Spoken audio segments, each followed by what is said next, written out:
எல்லோருக்கும் வணக்கம். ராஜீவ்காந்தி மருத்துவமனையிலிருந்து நான் பேசுறேன்.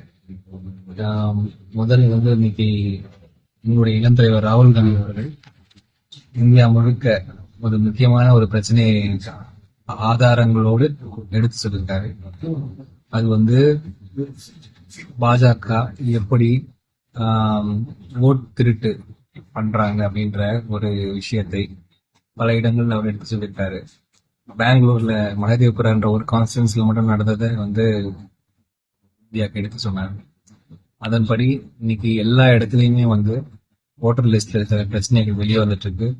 எலெக்ஷன் கமிஷன் இதற்கு பதில் தெரியாம அவங்க வேற வேற விஷயங்களை பேசிட்டு இருக்காங்க. அதனால இதை இதை பத்தி இன்னும் ஒரு விரிவான ஒரு விஷயங்கள் இந்திய தேசிய காங்கிரஸ் வர 7ஆம் தேதி திருநெல்வேலியில ஒரு பெரிய மாநாடு நடத்த இருக்காங்க. அந்த மாநாட்டுல நீங்க எல்லாரும் கலந்துக்கணும். இந்த ஓட் சோரி, ஓட் திருட்டை பத்தி இத மக்களுக்கும் புரிய வைக்கணும்.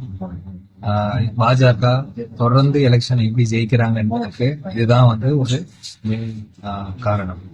அதனால இந்த ஓட் சோரியை இந்த மாநாடை நம்ம ஆதரிப்போம், அதுல கலந்து கொள்வோம். நன்றி, வணக்கம்.